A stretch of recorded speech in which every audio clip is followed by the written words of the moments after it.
अस्सलाम वालेकुम व्यूअर्स, आज हम देगी चिकन पुलाव बिरयानी बना रहे हैं। अगर आपको मेरी वीडियो अच्छी लगे तो प्लीज़ चैनल को सब्सक्राइब, वीडियो को लाइक और शेयर जरूर कीजिएगा और प्लीज़ वीडियो को लास्ट तक जरूर देखिएगा। तो आइए रेसिपी स्टार्ट करते हैं। तो सबसे पहले ये 3 टमाटर हैं, 2 बड़े और 1 छोटा। अब हम इसको पीस लेते हैं। एक देचकी लें, उसमें हाफ कप ऑयल ऐड करें। अब ऑयल में 1 तेज़पत्ता, 4 सब्ज़ इलायची, दालचीनी स्टिक, 5 लौंग, 1 बादियान का फूल। अब इसको ऑयल में भून लें ताकि इसकी मसाले की अच्छी सी खुशबू आ जाए।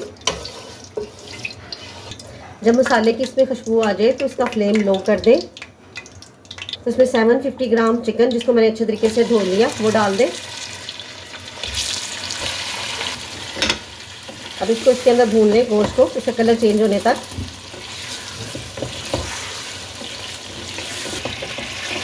अपना कलर चेंज करें तो इसमें 1 टेबल स्पून नमक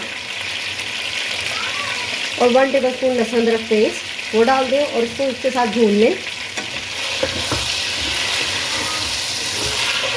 1 मिनट के बाद जब इसमें लहसुन अदरक भून जाए और उसके कच्चेपन की स्मेल चली जाए, 1 टीस्पून जीरा और थोड़ी सी इमली वो इसमें डाल दें और इसको थोड़ा सा भून लें।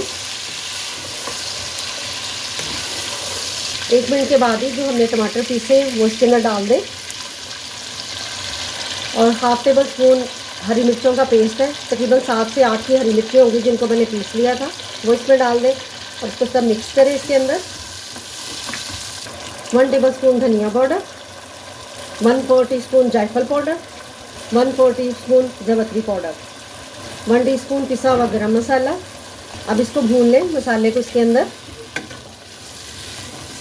जब इसमें टमाटर भून जाए, टमाटर का पानी जो है वो खुश्क हो जाए तो इसका फ्लेम लो कर दें।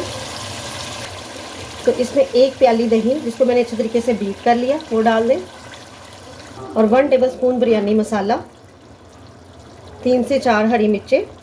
मिक्स करें दही को और अब इसका फ्लेम थोड़ा सा हाई करके दही को इसमें भून लें।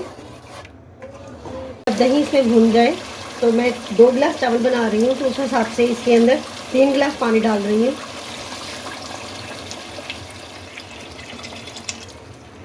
इसे मिक्स करें और अब इसे कवर करके कुक करें।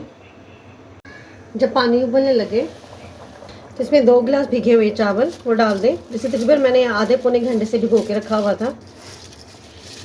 अब इसे मिक्स कर लें।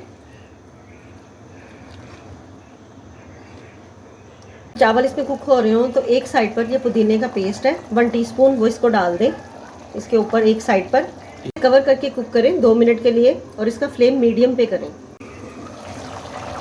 अब इसे हल्के हाथ से मिक्स करें। अगर आपको मेरी वीडियो अच्छी लगी तो प्लीज़ चैनल को सब्सक्राइब, वीडियो को लाइक और शेयर जरूर कीजिएगा। इस पॉइंट पर आप इसकी नमक मिर्च चेक कर सकते हैं, अगर आपको कम लगे तो आप डाल सकते हैं, क्योंकि जब इसमें चावलों में पानी खुश्क हो जाए, इसके बबल आना शुरू हो जाए, तो थोड़ा सा मैंने फूड कलर को पानी के अंदर मिक्स कर लिया, वो इसके ऊपर डाल दें एक साइड के ऊपर और इसे अब कपड़े का दम दे दें 10 मिनट के लिए बस। 10 मिनट के बाद हमारे कुक हो गया। हम इसका फ्लेम ऑफ कर दें। जब इसकी भाप निकल जाती है तो फिर हम इसे सर्व करते हैं। अब चावलों को हम इससे मिक्स कर लेते हैं। अपना ढेर सारा ख्याल रखिएगा और मुझे दुआ में याद रखिएगा। अल्लाह हाफिज़।